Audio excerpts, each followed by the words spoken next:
Quando nós achamos que a vida nessa terra, ela é difícil e ela parece que é só isso, mas não é. Há uma eternidade tão grande que logo nos espera, e ainda que sejamos cansados, porque eu estou cansada, a caminhada, a própria Bíblia fala, é uma carreira de fé em que nós corremos para alcançar uma coroa, mas a nossa coroa, ela é eterna, ela é um peso de glória muito grande, de maneira que uma tribulação terrena não mede, não mede o peso da glória que encontraremos nos céus.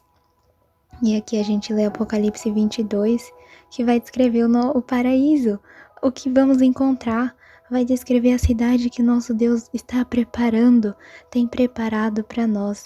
Essa cidade, em Apocalipse 22, é chamada Nova Jerusalém. Nova Jerusalém, uma cidade em que cidades, nações inteiras encontrarão prazer e satisfação em abundância. Não é pouco, mas é um prazer e uma satisfação tão grande, porque é a cidade perfeita preparada pelo nosso Deus.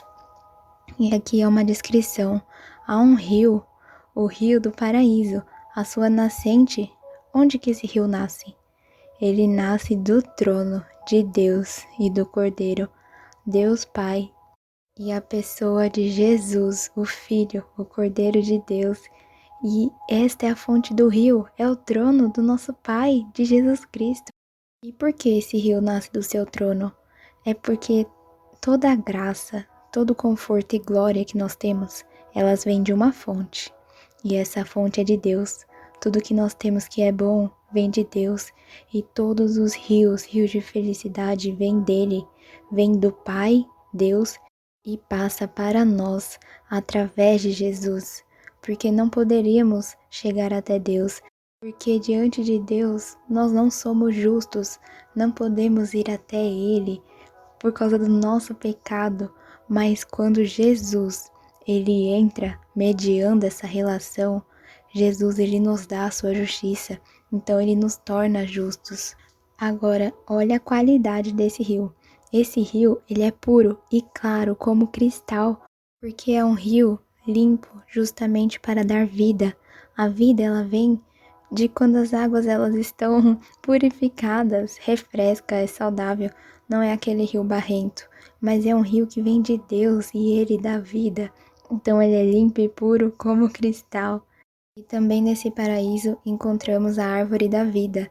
E essa árvore, ela excede muito aquela que encontramos no paraíso terreno de Gênesis 2. E qual é a situação dessa árvore? A árvore, ela tá entre o rio, que acabamos de escrever, e a margem. Essa árvore, ela é nutrida pelas águas puras desse rio, que vem do trono de Deus.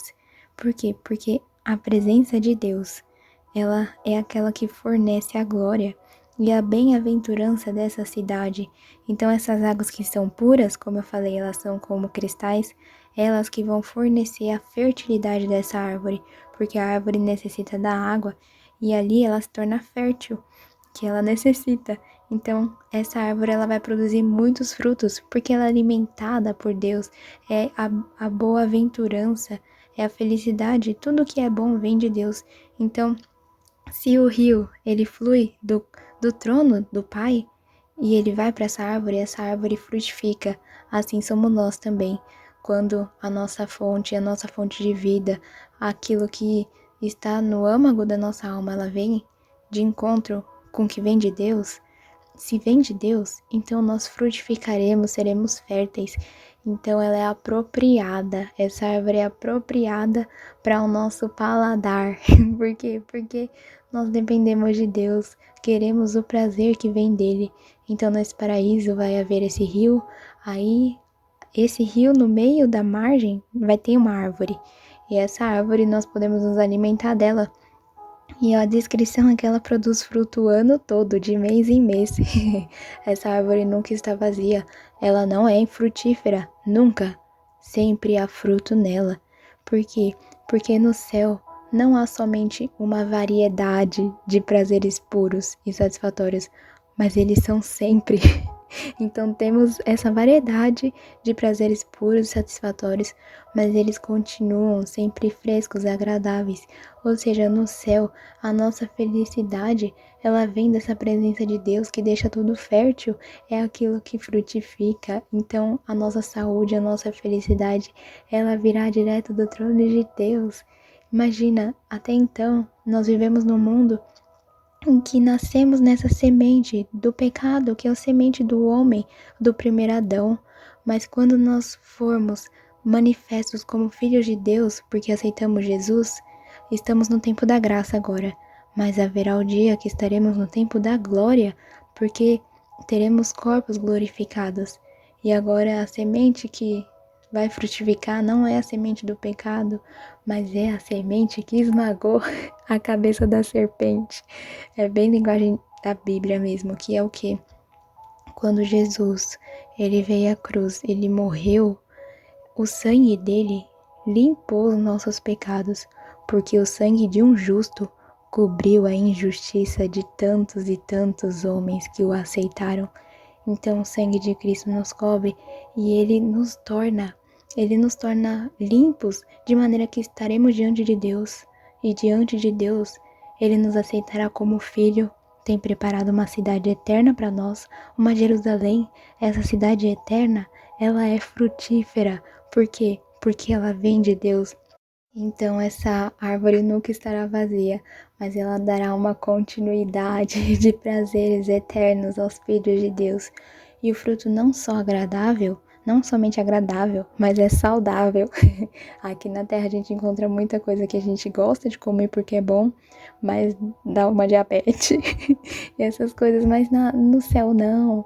No céu é paladar, é tudo maravilhoso e ainda saudável. Por quê? Porque a presença de Deus, ela é manifesta no céu, sem que nós olhemos, como fala a Bíblia, agora nós olhamos a Deus como por espelho, porque não vemos manifesta a sua imagem tão clara a nós. E naquela época, a Bíblia escrita, o espelho não era limpinho, não. O espelho era bem difícil de se ver ainda. Então não vemos com perfeição a Deus hoje na terra, mas no céu, a presença de Deus ela vai ser tão clara, tão manifesta, que não haverá dor, só saúde. Por quê? Porque Deus está presente, mas Ele está presente de uma maneira tão explícita que tudo vem dele. Então a saúde nossa, a felicidade vai vir diretamente dele. Encontramos em Cristo, no nosso Deus, o remédio para todas as nossas enfermidades. Se não há nem como ficar doente, porque na presença de Jesus todos são curados e são preservados por ele nesse estado mais saudável e vigoroso. E agora, a liberdade. Será que nesse paraíso nós temos liberdade do que é mal? E a palavra fala sim. A palavra fala ali nunca haverá maldição contra alguém. Nenhum maldito, ninguém será chamado maldito. Não haverá serpente lá, a serpente que tentou os nossos pais, o primeiro homem e a primeira mulher. Não haverá no paraíso celeste. Houve na terra, mas nos céus não. O diabo não tem mais o que fazer ali. Ele já está vencido. Ele perdeu. Ele não pode afastar os santos, os filhos de Deus, de servi-lo e de se submetermos a ele, como fez com Adão e Eva. Não. Ele não terá a oportunidade de nos perturbar mais. E o que também está falando ali sobre felicidade? Fala que será a suprema felicidade. Ali os santos, os filhos de Deus, eles verão a face de Deus e ali irão desfrutar de ver ao Pai. Eles irão pertencer a Deus e Deus colocará o seu nome escrito em nossas testas. E aqui diz: e reinarão para todos sempre. Porque o colocar nome nos dá o entendimento que nós somos propriedade de Deus. E como propriedade de Deus, esse nosso Deus tem tudo. Ele é dono do ouro, da prata, ele é dono de todos os reinos e é por isso que diz: reinaremos com o nosso Deus, porque se pertencemos a ele, tudo que pertence ao Pai, o Pai é bom e ele nos dá. Além disso, nesse reino, nós entregaremos o nosso serviço ao nosso Deus, mas esse serviço será com uma liberdade, com um certo domínio e honra, porque o pecado não vai mais nos atrapalhar a servir a Deus.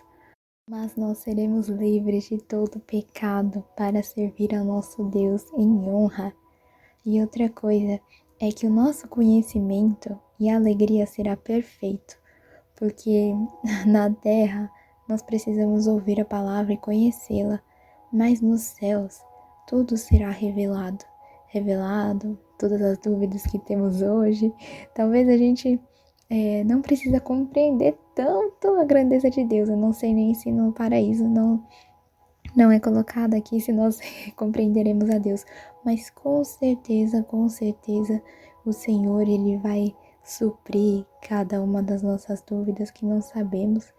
Hoje em dia a gente tem muitas dúvidas, perguntamos a Deus e a gente não tem conhecimento perfeito ainda, mas nos céus teremos sabedoria e um conforto em Deus, seremos cheios de sabedoria e de conforto, porque andaremos na luz do Senhor, e se andamos na luz, tudo é mais claro, e isso não por um tempo, mas para todo sempre. Olha essa palavra, a gente assiste tantos filmes que falam e foram felizes para todo sempre, e eu vejo que de uma forma é porque o homem, ele quer ouvir isso, né? Nós queremos um para sempre. Por mais que o homem na filosofia possa negar e falar ser niilista, né? Niilista de, não preciso existir, eu não me importo se a existência depois dessa vida, ela eu vou ser consciente, mas não temos controle disso e Deus fala e a palavra fala, nós somos seres eternos, nós temos uma alma, depois da morte, será diante do trono de Deus. E Ele vai falar se poderemos habitar com Ele ou para longe dele, no inferno, no abismo, longe de toda a paz. Mas Deus, Ele sabe que não somos justos para habitar com Ele, e é por isso que Ele nos deu o caminho, e esse caminho é o seu Filho, Cristo Jesus, que morreu na cruz por nós, porque o sangue de um justo purificou os injustos. E é por isso que Deus Ele nos dá essa porta, a porta de escape, para que possamos ser justos e viver na paz e na alegria do nosso Deus. Então esse é o nosso para sempre, é um para todo sempre mais verdadeiro e mais real do que qualquer outra coisa que já vimos.